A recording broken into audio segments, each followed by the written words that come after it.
नमस्कार। मैं सुनीता कथा मंथन में आप सबका स्वागत करती हूँ। कथा मंथन में आज सुनिए कमलेश्वर जी की कहानी सीखचे। कमलेश्वर जी की अन्य कहानियाँ आपको हमारी प्लेलिस्ट से मिल जाएंगी, लिंक आपको आई बटन में मिल जाएगा।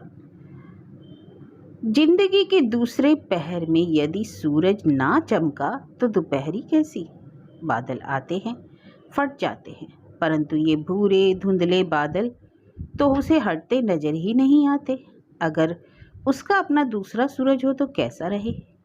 इस मोहल्ले में अधिकतर ऐसे लोग रहते हैं जो दिन भर दूसरों का काम काज देखते हैं। दिन में एक बार खाना खाकर फिर चले जाते हैं तो रात को लौटते हैं। यही छोटे पेशेवर लोग, लोहे वाले, बढ़ई, पीतल के बर्तन जोड़ने वाले इत्यादि।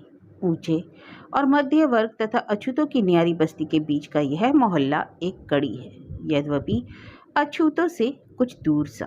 इसी मोहल्ले में उसका मकान है और वह टूटे सीकचों से गली की ओर देख रही है। मंगरू लोहार का लड़का चमन सामने खड़ा है। पूरा आदमी है, बदन और आयु दोनों से। बाप तो लोहे और आग का खेल खेलते खेलते जलकर काला पड़ गया है, पर इसके बदन पर चिकनापन है और मांस में चमक।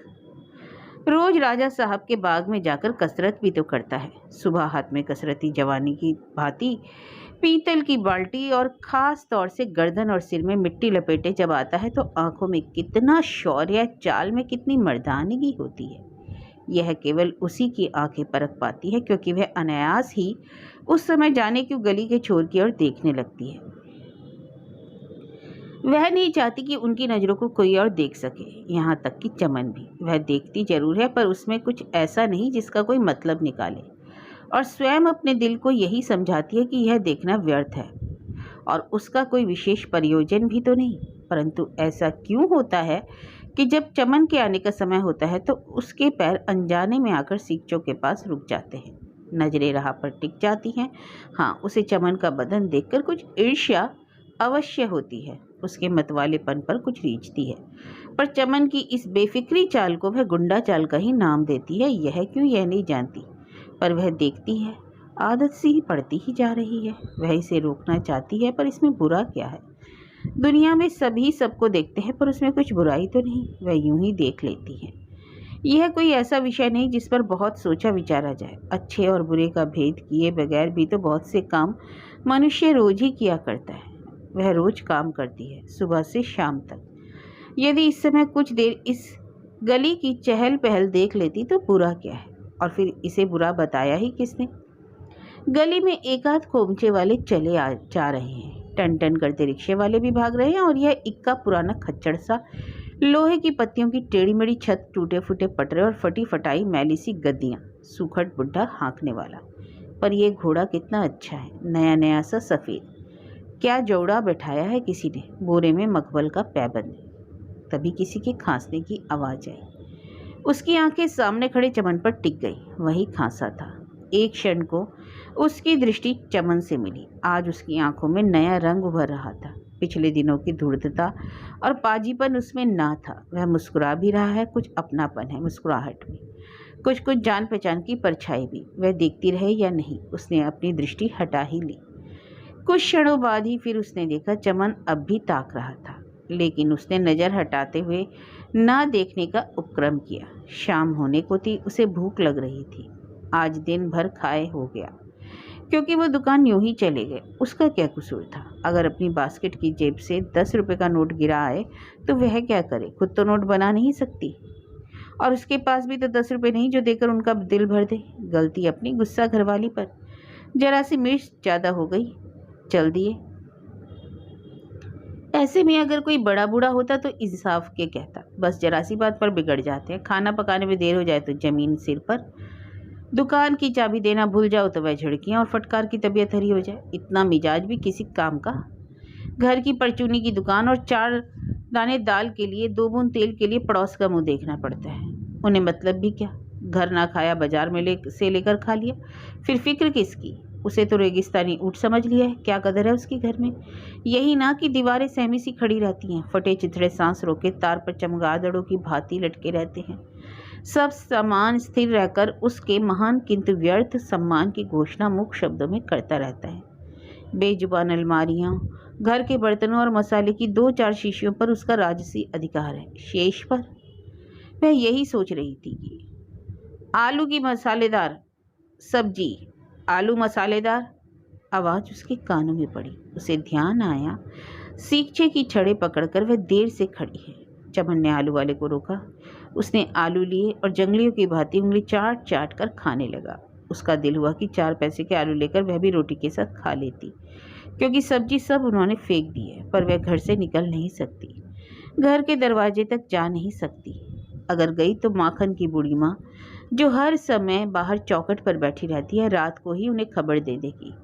वह इस अर्ध सभ्य गली के परिवारों में अपने खंडर घर की पुरानी परंपराओं की प्रतिमा है।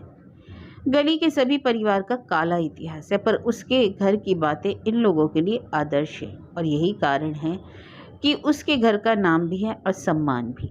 मंगरू लोहार की बीवी एक बार भाग चुकी है।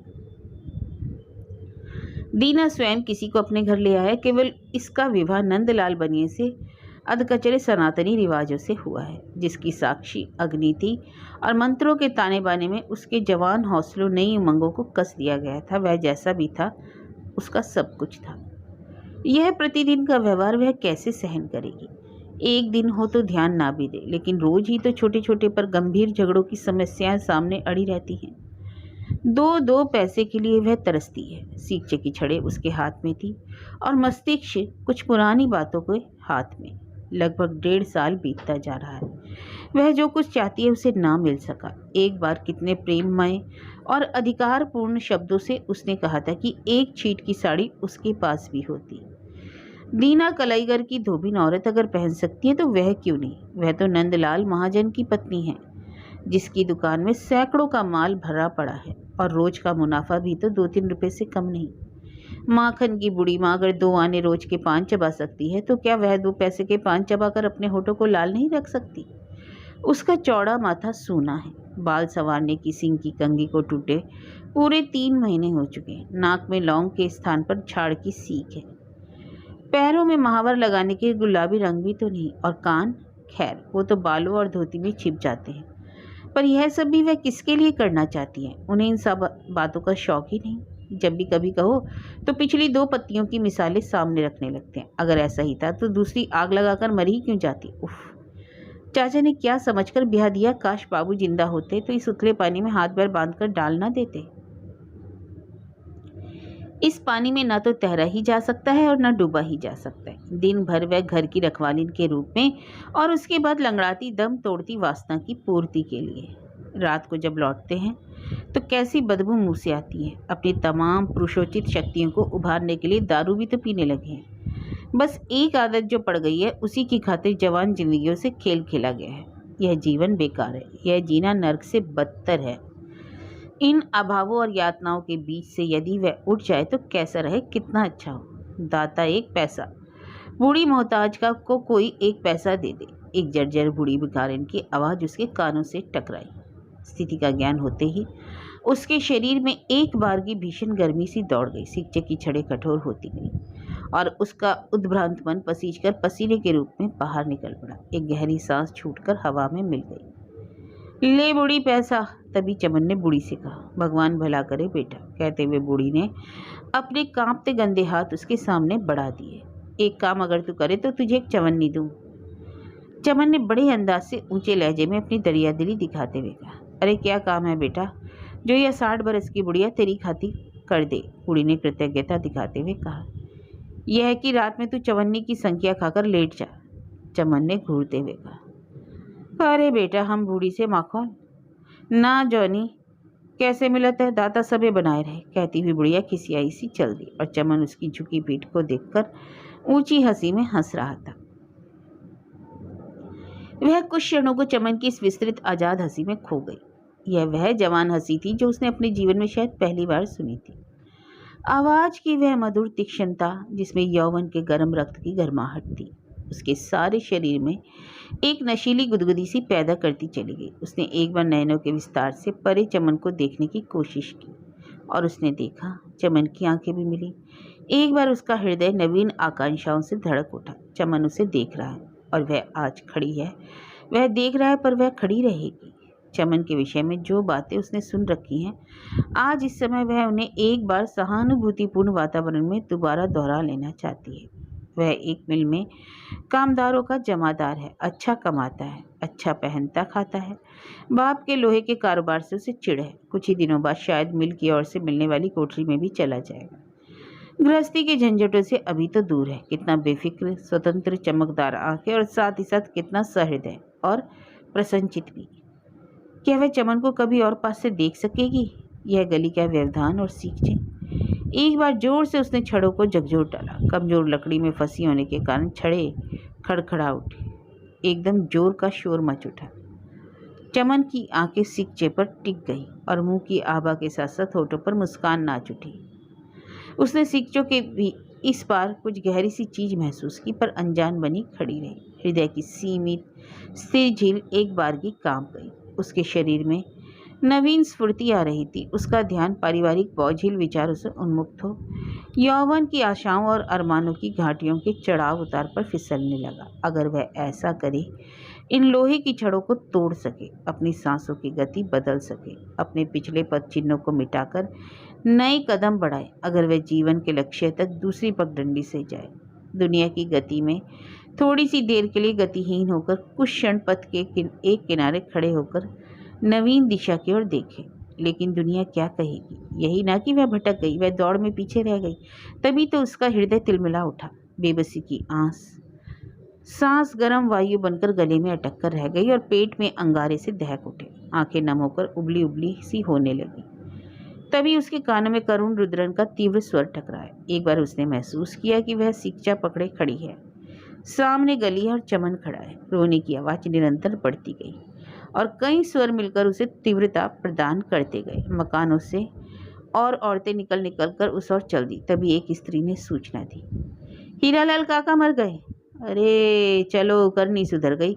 80-85 की उम्र, ऊपर से कोढ़ का रोग, एक ने संतोष प्रकट करते हुए कहा। बेचारी बुढ़िया काकी तो अब उनकी बीमारी से परेशान आ गई थी। बूढ़े हाड़ कहाँ तक सेवा करती, दूसरी ने बात और बढ़ाते हुए कहा। उसके नेत्रों के सामने हीरालाल का चित्र उभरा है। पृष्ठभूमि का रुदन उसके मन की गहराइयों में समाता गया। एक चित्र उभरा जब काकी सामने वाले घर में रहती थी। शादी के बाद ही हीरालाल काका ने उसे छोड़ दिया था। माखन की माँ बताती थी कि इसी सामने वाली कोठरी में काका ने काकी को 4 दिनों तक भूखा बंद रखा, खूब पीटा। चांदी के सब जेवर ताड़ी में गंवा दिए। यौवन की बहारें ग्रीष्म की शुष्क उसासे बनते देर न लगी और हीरालाल का मांस कोड़ से गल गल कर गिरने लगा। काकी ने सारी ज्यादतियों और पशु समान व्यवहारों को भुलाकर सेवा की और परेशान आ गई। पर आज जबकि उसकी बूढ़ी पीठ का भारी पत्थर लुढ़क कर गिर गया तो वह रो रही है। क्या ये करुण आवाजें उसकी आत्मा की हैं? आज तो उसे सुखी होना चाहिए था। जीवन का वजन हल्का हो गया। बुढ़ापे की परेशानियां छूट रही हैं, पर वह रो रही है। उसे दुख है, अतः दुख पति की मृत्यु का, उस पति का जिसने दुलार और प्यार के स्थान पर दुत्कार और ठोकर से काम लिया, जिसने मांसल शरीर की गुढ़ाजंगी का जंगली पशु के समान उपभोग किया, जिसने केवल हड्डियों को अपनी लोह भुजाओं में कसकर तोड़ना मरोड़ना जाना, जिसने बुढ़ापे में भी चैन न लेने दिया, उसके लिए वह रो रही है। उस पति के लिए संसार की करुणा केंद्रीभूत कर रही है। पति के लिए तो पति में भी ऐसी क्या विशेषता है? वह बूढ़ी काकी क्यों चीख चीख कर गला फाड़े डाल रही है? क्योंकि उसका सुहाग लुट गया। वह कोड़ी सुहाग जिसे उसने धो धोकर मरम पट्टी से सजोया था, वह सुहाग जो गल गल कर टपक रहा था। और जब लड़ाई से खबर आई थी कि सोहन गोली लगने से मर गया तो उसकी जवान पत्नी ने पूरे 3 महीने मातम मनाया था। खाना पीना छोड़ दिया था, रातों सिसकी, दिन भर गंगा जमुना भाई, जबकि पति की आवश्यकता उसे कभी ना पड़ी। पर वह रोई, गला फाड़ फाड़ कर रोई, पूरा मातम मनाया। सिर का सिंदूर, हाथों की चूड़ियां और पैर के बिछुए स्वयं ही तो सब तोड़ दिए और उसे छोड़ भी दिया। और तब उसके दिमाग में कुछ विचित्र से प्रश्न किए। उन 7 फेरों में क्या विशेषता है, क्या शक्ति है?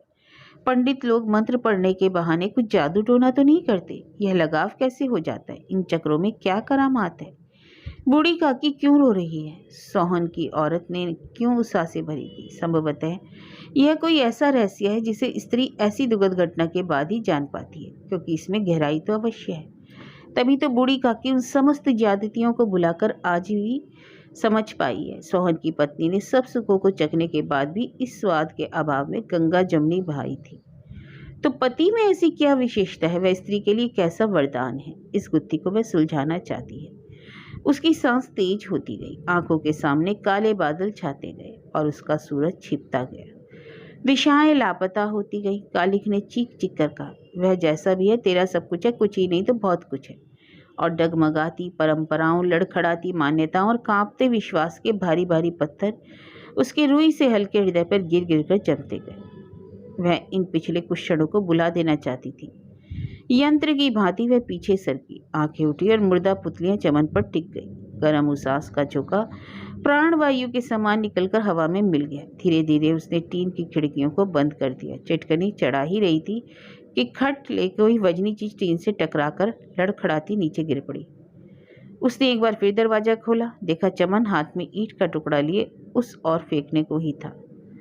उसे देखकर ठिठक गया। उसने जोर से खिड़की बंद करके चट से चटकनी चढ़ा दी। गर्दन अब आप से आप मुड़ गई और मुख पर कुछ सरल घृणा के चिन्ह उभर आए। खट खट खट किसी ने दरवाजा खटखटाया। वह कुछ सोचकर चली गई। देखा रामू था।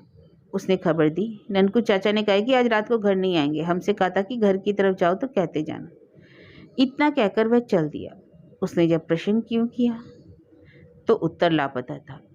उसके पैर आप से आप जाकर सीखचों के पास रुक गए। उन्हें खोला, गली में इक्के थे, रिक्शे थे, खोमचे वाले भी थे, पर चमन वहां नहीं था। भावनाओं का उफान शक्ति क्षीण होने के कारण सीमा में सिमट कर रह गया।